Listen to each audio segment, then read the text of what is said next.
ইমরুল কায়েসের রাজকীয় ফরম্যাটের বিদায়ী ম্যাচ। সতীর্থদের ভালোবাসায় সিক্ত ইমরুল মেলালেন হাত। ক্রিকেটের সবথেকে গৌরবময় আর উজ্জ্বল পোশাকে ব্যাট হাতে এভাবেই শেষবার, তাই সতীর্থদের কাছ থেকে পেলেন গার্ড অব অনার। শেষবারের মতো মাঠে নেমে ক্রিজে খুব বেশিক্ষণ থাকা লাগেনি। আবেগ হয়তো তিনি ধরেই রাখতে পারেননি। এক রানে শেষবারের মতো ফিরতে হয় কট বিহাইন্ড হয়ে টপ অর্ডার ব্যাটারদের নতুন বল সামলাতে গিয়ে আউট হওয়ার সেই ঐতিহ্য ধরে রেখে। ক্রিকেটের সবথেকে রাজকীয় ফরম্যাট সাদা পোশাকের লাল বলের ক্রিকেট, সেখানে রাজকীয়ভাবে বিদায় নিলেন ইমরুল কায়েস। ইমরুলের মতে তার সবথেকে কঠিন মুহূর্ত শুধু তার জন্যই নয়, এটা হতে পারে যে কোনো ক্রিকেটারের প্রেক্ষাপটে যিনি ক্রিকেটকে পেশা হিসেবে বেছে নিয়েছে। জাতীয় দলের সাবেক ওপেনার ইমরুল কায়েস টেস্ট এবং প্রথম শ্রেণীর ক্রিকেটকে বিদায় জানিয়েছেন। অবশ্য ঘোষণা দিয়েছিলেন আগেই সামাজিক যোগাযোগ মাধ্যম ফেসবুকে।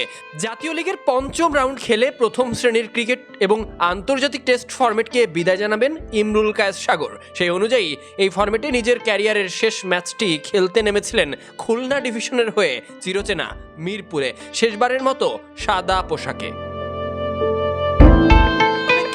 মতো তার শেষ ম্যাচটাও রাঙানো হলো না। প্রথম ইনিংসে 16 এবং দ্বিতীয় ইনিংসে 1 রান করেই ব্যাট হাতে ফিরতে হয় প্যাভিলিয়নের পথে সাদা পোশাকে শেষবারের মতো।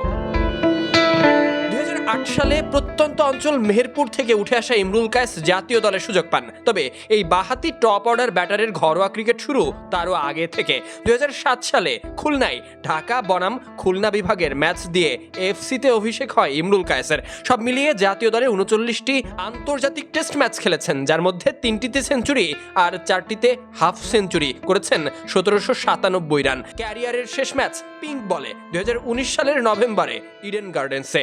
প্রথম শ্রেণীর ক্রিকেটে 137 ম্যাচে 20খানা সেঞ্চুরি, 27খানা হাফ সেঞ্চুরি, মোট রানের সংখ্যা 7930। এদিকে এত কীর্তি গড়ে লাল বলের ক্রিকেটকে বিদায় জানালেও আরও কয়েক বছর সাদা বলের ক্রিকেট খেলেই যাবে এই opener. Sadiq Ahmed, Sunny, BD sports time.